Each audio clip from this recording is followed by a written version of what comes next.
नमस्कार, मैं हूं आपके साथ रविंद्र सिंह। स्वागत है आपका हमारे खास कार्यक्रम मुद्दा में। आज हम बात करेंगे पीएम मोदी के मिशन गुजरात के। पीएम मोदी आज से 2 दिवसीय गुजरात दौरे पर हैं।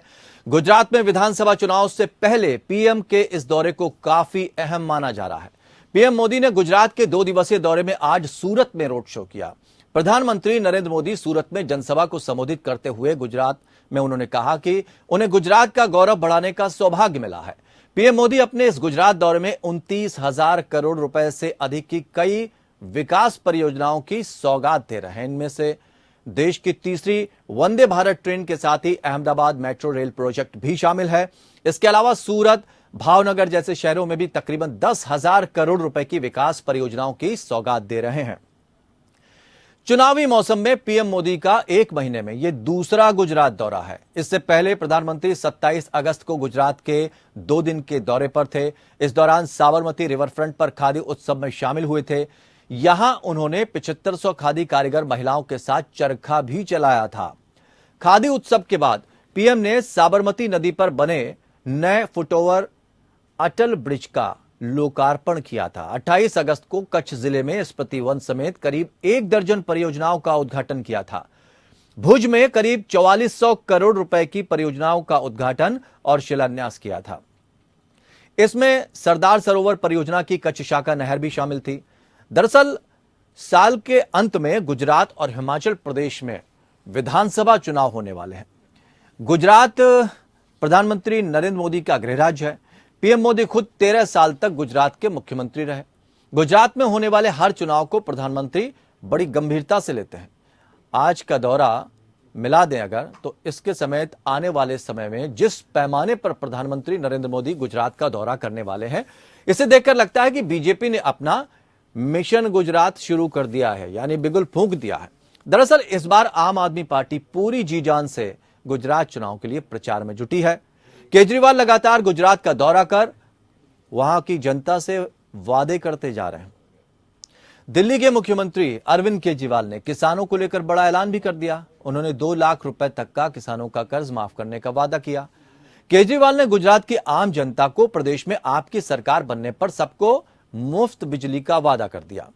उन्होंने मतदाताओं से कहा कि अगर उनकी सरकार राज्य में बनी तो वे नौकरी से ठेका सिस्टम की विदाई कर देंगे और सभी कर्मचारियों को स्थायी कर देंगे। केजरीवाल के वादों में सरकारी नौकरियां, सभी को मुफ्त और गुणवत्तापूर्ण स्वास्थ्य सेवाएं और सरकारी स्कूलों में मुफ्त शिक्षा के साथ महिलाओं के लिए 1,000 रुपए का भत्ता शामिल है। आम आदमी पार्टी के आक्रमण चुनावी अभियान से बीजेपी की चिंता बढ़ गई है। बीजेपी गुजरात की जनता से इन वादों के झांसे में नहीं आने की अपील कर रही है, लेकिन इसी तरह के मुफ्त वादों के दम पर आप यानी आम आदमी पार्टी दिल्ली और पंजाब में सरकार बना चुकी है।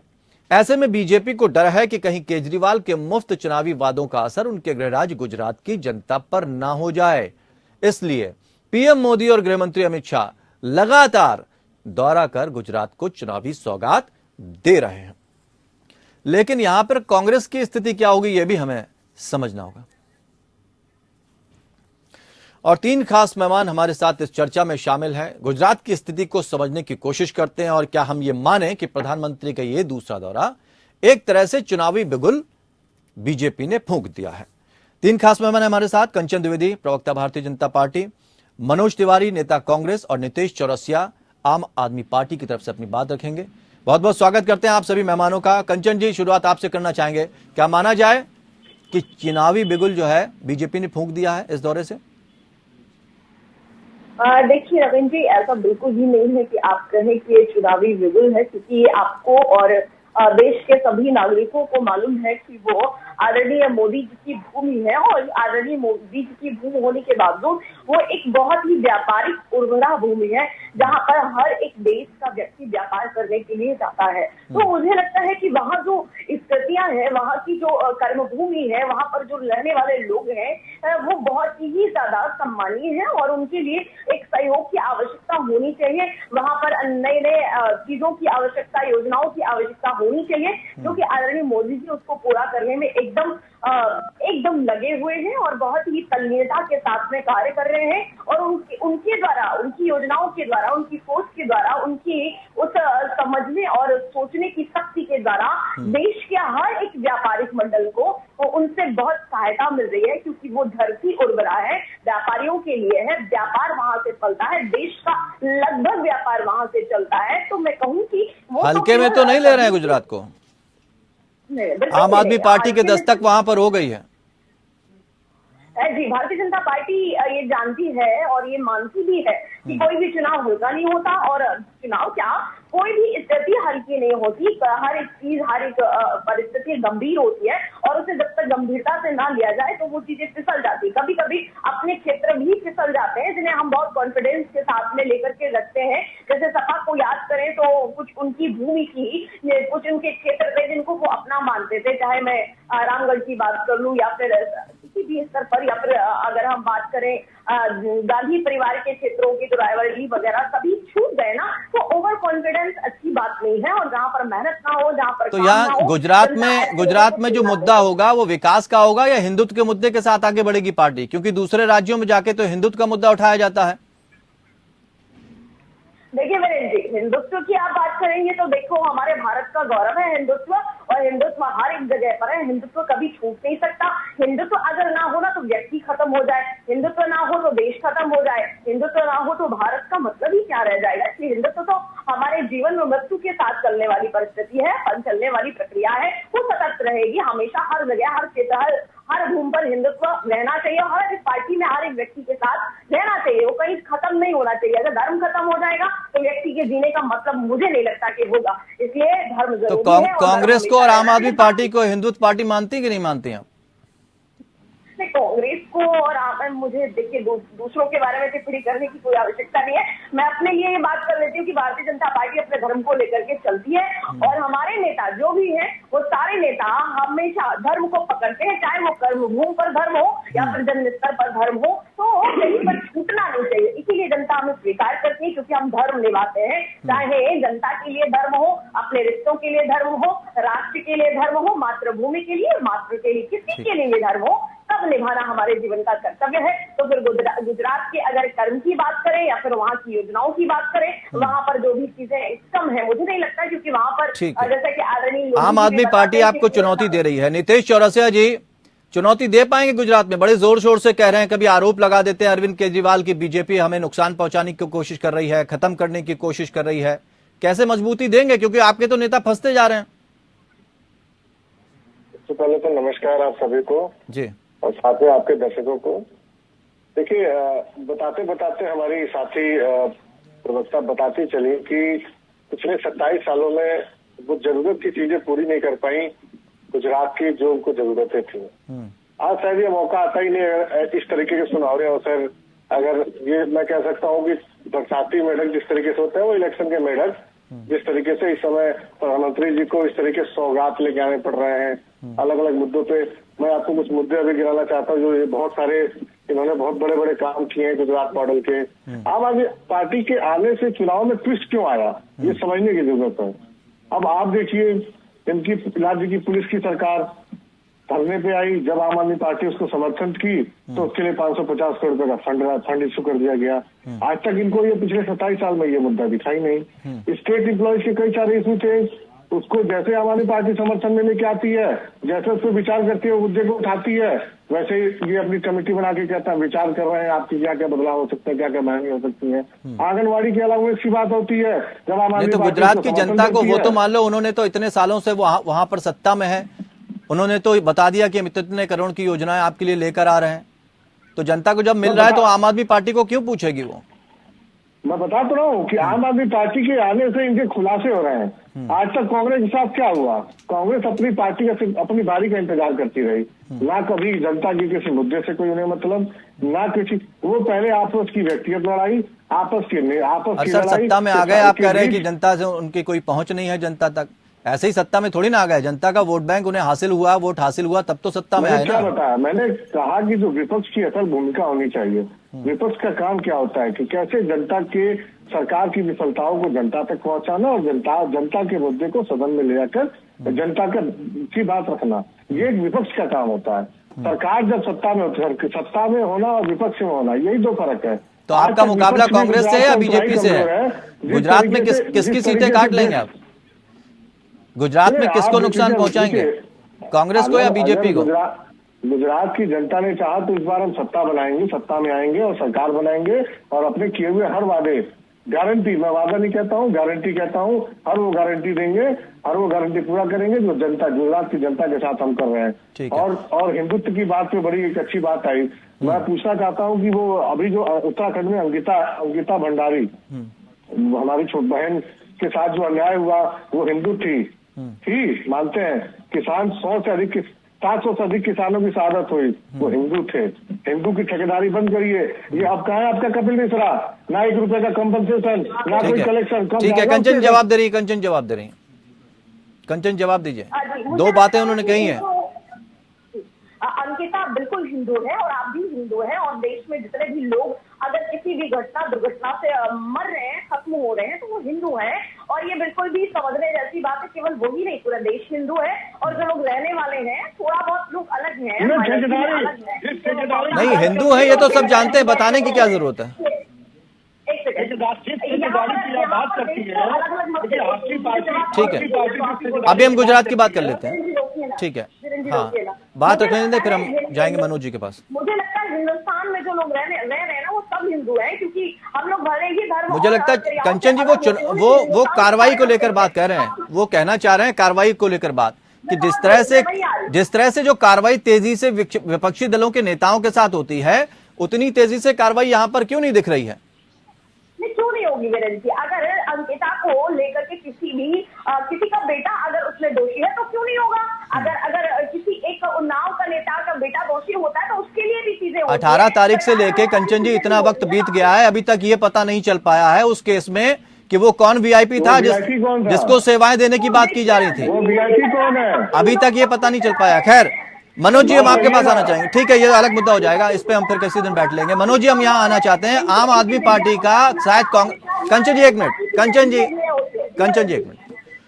मनोज जी, आम आदमी पार्टी का सीधा मुकाबला भारतीय जनता पार्टी से मान रही है वो, कांग्रेस कहाँ है? कांग्रेस कितनी मजबूत है? ऐसा न हो कि अमेठी की तरह फिर यहां से भी चीजें हाथ से निकल जाए। देखिए 2017 राहुल जी, पता लगा भारत जोड़ो यात्रा कर रहे हैं, यहाँ चीजें हाथ से निकल जाए आपके। 2017 के चुनाव में कांग्रेस ने अपनी परिस्थिति और सांगठनिक क्षमता का इजहार और उसका प्रदर्शन किया था। उसके मूल्यांकन के आधार पर भारतीय जनता पार्टी सत्तासीन सरकार है, उसको पता है कि उसका मुकाबला किससे है। इसलिए राजनीतिक रूप से अपनी बी टीम को आगे करने की ये सिर्फ राजनीतिक साजिश है। और मैं एक आपको और भी बात बताता हूँ महेश जी, गुजरात में कुल 33 जिले हैं, नॉर्थ में का 6 जिला, साउथ का 7 जिला और सेंट्रल 8, और उसके जो सौराष्ट्र है उन तमाम जिलों में 33 जिलों में अभी बहुत सारे जो जिनकी आकांक्षा और महत्वाकांक्षा, राजनीतिक महत्वाकांक्षा है, उनके अपने संगठन तक नहीं है। इसलिए हमारा मुकाबला, मैं ये कहता हूँ कि हमारा जो राजनीतिक एजेंडा है वो प्रदेश की जनता और जनता को इस सरकार ने विगत 27 वर्षों में ठगने का काम किया है, उसके ऊपर हमारा मुद्दा है, हमारा फोकस है। रही बात आंदोलन की, हमारे साथी ने कहा कि राजनीतिक प्रक्रियाएं है और आंदोलन और विपक्ष की जो महती भूमिका है इसके ऊपर निर्भर करती है। तो मैं आपको एक बात बताता हूँ, गुजरात कोस्टल प्रदेश है और गुजरात में कांग्रेस ने शासन काल में, अगर आप अहमदाबाद जाएंगे, सूरत जाएंगे या अन्य प्रदेशों में जाएंगे, प्रदेश के अन्य राज्यों में जिलों में जाएंगे, तो आपको पता चलेगा कि कांग्रेस ने क्या किया है। इसलिए कांग्रेस की भूमिका पर सवाल उठाना आपका फैसला हो सकता है, लेकिन जहां तक सवाल आज इस वर्तमान विधानसभा के चुनाव में लड़ाई का है, तो गुजरात के प्रदेश की जनता को पता है कि लड़ाई कहां पर है। एक बात मैं आप नॉर्थ की, सेंट्रल की, साउथ की, कच्छ की, कहीं की बात कर लीजिए, कई जगह कांग्रेस की सीटें कम भी हुई हैं, ऐसा नहीं हर जगह बढ़ गई हैं आपकी सीटें। नहीं, मैं आपको बता रहा हूँ ना, मैं डाटा के साथ बता सकता हूँ। अभी आज की तारीख में 63 सीटें हमने जीती थी, और 63 सीटों का अगर मूल्यांकन करिएगा तो जो सेंट्रल की सीटें हैं, उस सेंट्रल सीटों में हम निश्चित रूप से कच्छ में थोड़ा बहुत पिछड़े थे, और हमारा पूरा फोकस है। हमने पूरे 5 वर्षों तक प्रदेश की जनता के लिए काम किया है। लेकिन कहते ना कि दो की लड़ाई में तीसरा फायदा उठा ले जाता है, ऐसा ना हो आप दोनों की लड़ाई में आम आदमी पार्टी फायदा उठा ले जाए। मैं आपको पहले भी बता चुका हूं कि भारतीय जनता पार्टी की ये सोची समझी रणनीति है कि बारंबार आपको आगे करके वो ये प्रदर्शन करना। अच्छा, तो वो पंजाब में नहीं कर लेती? अगर भारतीय जनता पार्टी को ये करना होता वो पंजाब में कर लेती। मैं आपको बता रहा हूँ, मैं आपको वो तो उन्हीं के नेताओं के ऊपर केस लगा रहे हैं, आप उनको बता रहे हैं बी पार्टी उनकी। सुन तो लीजिए, मैंने बोला कि पंजाब में पूरा देश जानता है कि पंजाब हमारे गलतियों का परिणाम था, इसको हम स्वीकार करते हैं। और मैं अभी भी कहता हूँ इस वर्तमान परिस्थितियों में देश की सत्तासीन सरकार जो है वो कांग्रेस की गलतियों का परिणाम है। इस बात को हम कांग्रेस के कार्यकर्ता होने के नाते स्वीकार करते हैं। ये अच्छा होता कि अगर आपके जो G23 के नेता है ना, उनको भी ये बात समझ में आ जाती। 2012 में 32 सीटें थी भारतीय जनता पार्टी के पास, 17 में आपके पास 29 रह गई। ये नॉर्थ गुजरात की बात कर रहे हैं। सेंट्रल गुजरात में आपके पास 20 थी, जहां पे दो बढ़ी हैं 22। साउथ गुजरात में आपको नुकसान हुआ, 28 सीटें थी, 25 पे आ गए आप। कच्छ में ज्यादा नुकसान हुआ है, 35 सीटें थी, 23 पर आ गए आप। 115 टोटल आपके पास थी, लेकिन 99 पे आ गए आप कैसे कह सकते हैं कि जनता आपको सिरमौर बैठाएगी या जनता आपकी पसंद बने हुए हैं आप, जबकि कांग्रेस ने तो बढ़त बना ली? इसका मतलब कांग्रेस का ग्राफ बढ़ा है। कंचन जी। जी देखिए रविंद्र जी, बात ये है ना कि भले ही आप सीटें यहाँ वहाँ करते क्योंकि पार्टियां आ रही है, नहीं बची खुची कौन है? पंजाब में तो जोर का झटका आम आदमी पार्टी ने दे दिया, तो बची खुची पार्टी कौन है? तो दिल्ली में झटका लग भी तो रहा है ना, अच्छे खासा झटका जनता को भी लग रहा है कि भैया जब शराब पिलाई जाएगी और विद्यालयों के मॉडल वाई मॉडल बना करके छोड़ दिए जाएंगे, जहां पर सिस्टम कुछ और हो, जिसके नाम पर आप पूरी सरकार जीत रहे हो और डींगे मार मार के कहते हो कि हमने इतने विद्यालय बना दिए, तो आपको समझा जा सकता है। और अब पंजाब की जनता को भी इस बात का बहुत ही पछतावा हो रहा होगा कि आपने किन पर भरोसा कर लिया है। तो ये देखने वाली बात है कि आगे के चुनाव में, गुजरात के चुनाव में, गुजरात के लोग इनको दिल्ली के मॉडल से किस तरीके से समझते हैं और जो पंजाब के लोग हैं वो कैसे पछताने वाले हैं। लेकिन एक लक्ष्य तय करते हैं ना आप लोग, एक लक्ष्य तय करते हैं। 150 का लक्ष्य तय किया था, 115 थे, 99 पे आ गए। देखिए ये आंकड़े कभी भी लक्ष्य के हिसाब से नहीं बनते। लक्ष्य हमारा होता है, लेकिन अगर वो चीजें सरकार बनाने तक हो जाती है ना, भाई कहने का मतलब है कि अगर आप सिंहासन पर बैठ गए, चिराधीन हो गए ना, तो कुछ चीजें जो गड़बड़ हो रही है उसे हमें बाद में समझना चाहिए। और भारतीय जनता पार्टी की ये खूबी है, आप जानते हैं कि जहां पर हम लोग टिकट खाते हैं ना, दोबारा से उन चीजों को दोहराना नहीं चाहते और उन पर ही बहुत ज्यादा ध्यान देते हैं। लेकिन मैंने तो मजबूती की बात की ना, मजबूती कहाँ है आपके पास? जो आप कहते हैं जनता के बीच जनता का साथ है, तो विपक्षी दल आपको ये बोलते हैं, कंचन जी, विपक्षी दल तो कहते हैं कि उधार का सिंहासन, उधार की सत्ता ले रखी भारतीय जनता पार्टी ने। महाराष्ट्र में देख लीजिए जिनके साथ गठबंधन है आपका, क्या स्थिति है। नीतीश कुमार बिहार में छोड़कर चले गए, मध्य प्रदेश में कांग्रेस से तोड़ लिए सिंधिया जी। तो ये अगर मजबूत स्थिति में आती, ऐसी जरूरत क्यों पड़ रही है? देखिए नरेश जी की अगर बात करें तो उनको तो हमेशा से लोग कहते रहे हैं कि भैया वो पलटू राम है। मैं अभी इस टाइम पर बिहार में हूँ और बिहार की जनता से रूबरू हो रही हूँ, जनता के बीच में हूँ, जहाँ पर समझा जा सकता है कि उनकी स्थिति क्या है। जनता कह रही है कि जिनके साथ में वो रहे और जिनकी बदौलत और जिन चीजों को जीता है, उन्होंने सीट को जीता है, अब वो जब उनके नहीं रहे तो वो हमारे कैसे हो सकते हैं? वो तो जहाँ फायदा देखते हैं वहां लुढ़क जाते हैं। नीतीश जी तो कह रहे हैं जिस डाली पर बैठते हैं बीजेपी वाले वही काट देते हैं, वो आरोप लगा रहे थे। मेरे जी ठीक है, वो विपक्ष है और विपक्ष को हर तरीके से बोलने का अधिकार दिया गया है, ठीक है बात है। लेकिन जो नीतीश जी आपकी बात का जवाब देना चाह रहे हैं, कुछ कहना चाह रहे हैं नीतीश जी? 10,000 करोड़ रुपए की, देखिए कंचन जी बहुत बिंदास होकर बोल रही हैं, आप भी जवाब दीजिए, क्योंकि आपकी आबकारी नीति जो आप बड़े जोर शोर से लेकर आए थे, आपको वापस लेनी पड़ गई। तो वो ये कह रही हैं अगर इतनी अच्छी नीति थी, आप इतनी अच्छी योजनाएं लाते हैं या कुछ लाते हैं, तो वापस क्यों ले लेते हैं? ठीक है, आप भले ही बीजेपी पर फोड़ लें। गुजरात ड्राई स्टेट होने के बाद भी 10,000 करोड़ रुपए की स्मगलिंग, हर घर शराब, हर व्यक्ति, और सबसे अच्छी बात उसमें शामिल होने वाले व्यक्ति भाजपा के नेता, ऐसे कितने सारे और सबसे कंचन जी बोल लेने दीजिए। कंचन जी आएंगे आपके पास जवाब। कंचन जी सुनते रहिए। कंचन जी, आपने 27 साल से गुजरात में शासन करा, सुनने की क्षमता रखिए। कंचन जी उनको बात रख लेने दीजिए पूरी, समय कम है।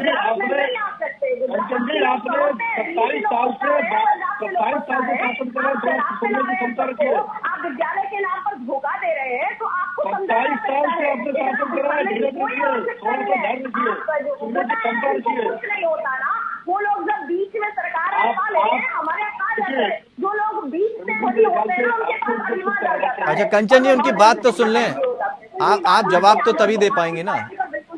वो ये भी आरोप लगाते हैं कि बीजेपी वाले सुनते ही नहीं किसी की। किसियाई बोली खानदानों से परेशान हो जा रही है थोड़ा सा कुछ कहने पे ही। आपने 27 साल शासन करा है, आपने 27 साल शासन करा और आप अपने विरोध में तो बात नहीं सुन पा रही है। 27 साल में आपने शासन करा, विरोधियों की आवाज बंद कर दी है, जनता की आवाज बंद कर दी है। कंचन जी, नितेश जी एक मिनट, नितेश जी एक मिनट। कंचन जी, विपक्षी दल को वो आरोप लगाने का मौका मत दीजिए। वो कहते हैं कि बीजेपी वाले तो बोलने का मौका ही नहीं देते।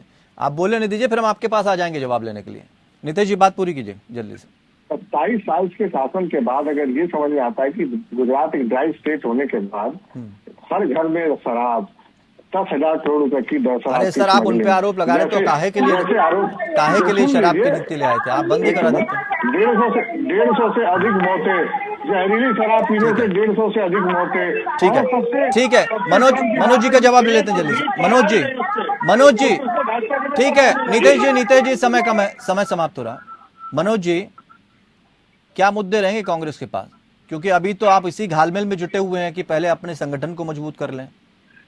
गुजरात तक तो तब पहुंचेगा ना जब संगठन मजबूत होगा। गुजरात के संदर्भ में नहीं, पूरे देश के संदर्भ में हमारा जो आधारभूत मुद्दा ये है कि गुजरात के जो उद्योग धंधे हैं उसको बिल्कुल वहाँ रोजगार। सर मैंने संगठन की मजबूती की बात इसलिए की कि आप जिसे चुनते हैं वहां का सिरमौर बनाते हैं, वही आपको छोड़ के चले जाते हैं।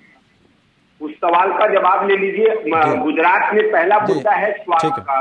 वहां पर गुजरात जो है, मैं बताना चाहता हूँ कंचन जी को सबसे बड़ा। चलिए संक्षेप में बता दीजिए, जल्दी से बता दीजिए, समय समाप्त हो रहा। दूसरा मुद्दा है जहाँ तक शिक्षा की समस्या है, 43% से अधिक लोग वहाँ आज भी। कंचन जी समय समाप्त हो रहा है।